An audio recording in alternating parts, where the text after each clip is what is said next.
You've been playing Lucio wrong. What is this abomination? 345? All right, I'll give this one like 60 seconds. If he doesn't get me giggly, then we're gone. No, why Lucio? Sound wave. Create a short-range blast wave to knock enemies away from you. When used on a tank, it will ignore the tank passive of receiving less knockback. Every time sound wave is used on an enemy tank, it adds to a counter until reaching 10. Once 10 is reached, it will give 30% ultimate charge to every teammate in the direct vicinity of Lucio.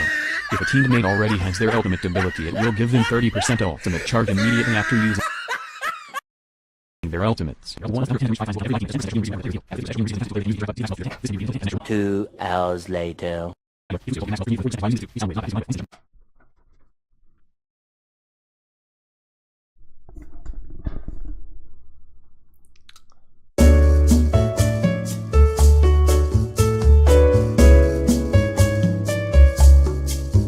Alright babies, listen up.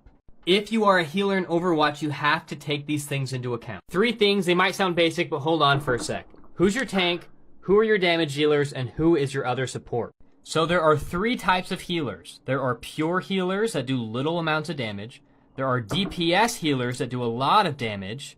And there are tank healers that act as a tank. If my tank is D.Va, she's gonna be all over the place. So I'm not gonna choose Mercy because I can't keep up with D.Va. So I'm gonna probably pick Bridget because she'll act as a second tank. If I've got Pharah and Reaper as DPS, they're probably gonna be flanking and flying everywhere. So I'm gonna choose like Zenyatta or Ana to try to heal them from afar. If my other healer is Mercy, I'm gonna personally choose Lucio so that I can group heal while she focus heals on somebody else. So yeah, people that play as Moira sometimes forget that they're a healer because she's a DPS healer. How to counter every tank in Overwatch 2. Part 1. Reinhardt. Rein may seem unkillable at times as he walks directly into your team. The best way to prevent this is by shooting a shield and destroying it as fast as possible. Pharah, Junk, or any projectile DPS do this especially well. They allow for faraway breakage, and then he and his team is an easy target to kill. The worst picks into Rein are Soldier and Widowmaker, as Rein can collapse on your team while they can't break his shield easily.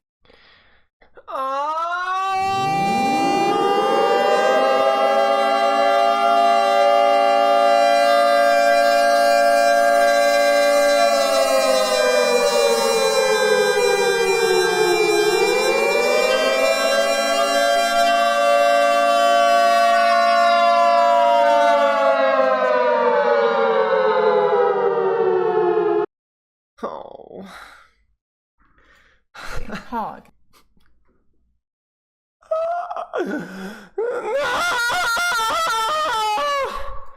No.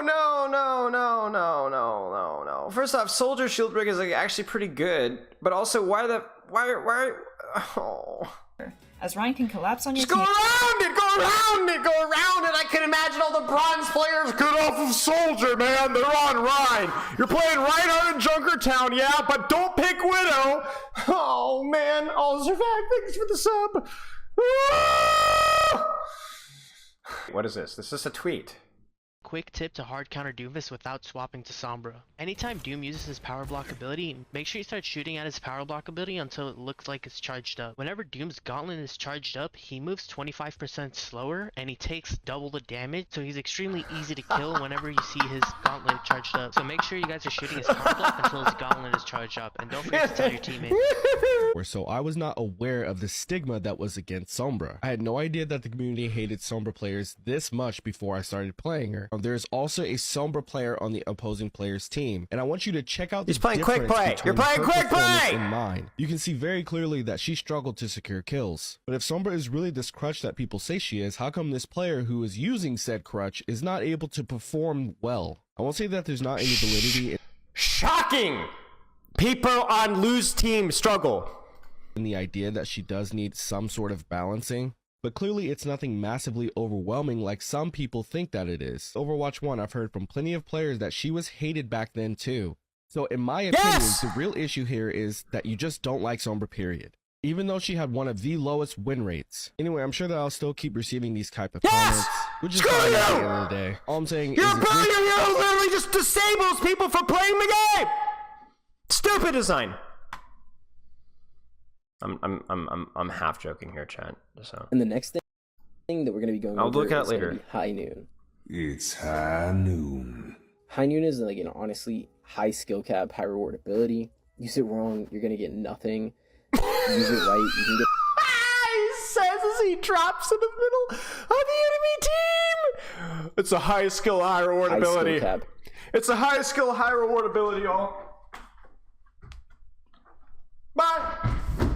It's also used for like zoning the enemy, allowing the enemy to scramble and your team to capitalize on Sure. that, or like Respect. to reload 6 bullets. Because there is a combo, but I don't recommend using it, which is right click, roll, right click, and then high noon, cancel the high noon, and then 6 more bullets, like right click into them. That can do 900 damage. It's honestly kind of ridiculous, but I don't recommend it. It doesn't work half the time.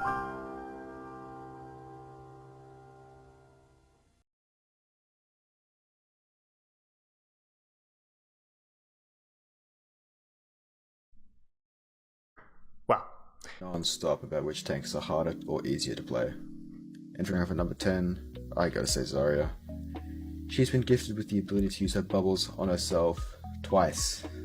Like, Blizzard, why did you add this? What we're going to do is discuss what I will say is we're going to have to find a balance between not the value floor or the value ceiling. We're going to talk, I mean, I don't know. How do you say what hero is easy when hero is strong? Because we've talked about this. Remember we did the skill floor, skill ceiling, value floor, value ceiling? Because he's saying like, oh, Zarya is so easy, and then tells me not what makes her easy, but what makes her rewarding to play.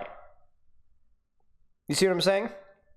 So is that easy or easy to get value out of? Easy to play or easy to get value out of? Because obviously the hero's flipping strong. Obviously! But how do you judge that? You know what I'm saying? Like, she's a really hard tank to min-max. She's a really hard tank. She's not even like the easiest tank to pick up either. Number 9, I'm gonna say Diva. Diva's like one of the highest skill ceiling characters in the game. But she's pretty strong right now. So I guess we're talking about value, like how, okay, I guess this is no longer how much skill the hero takes. I guess this is the value floor, like how easy it is to get value out of the hero. This character, although seen by pros as being hard, has a relatively low skill floor. No, she doesn't! Very high skill ceiling. Well, okay, maybe in Overwatch 2, but again. Number 8 has to be Orisa. Her rework in Overwatch 2 has switched her style of play from defensive and sitting behind a shield to offensive and pushing into teams. Though she kept one of her key abilities. See, what are you talking about? We've swapped from this hero is really easy to get a lot of value into, and to a flippin' hard hero to get value out of, and not very particularly strong. And not only that, but also a hero that's relatively hard to play, even if it wasn't very strong. This brain dead ability can give so much sustain to a character. Ah, screw off, man! That can already knock back enemies with 2 abilities with relatively low cooldowns. Number 7 has to be Roadhog. This fat thing hasn't really had any changes from Overwatch. Best Genji crosshair. Best Genji crosshair.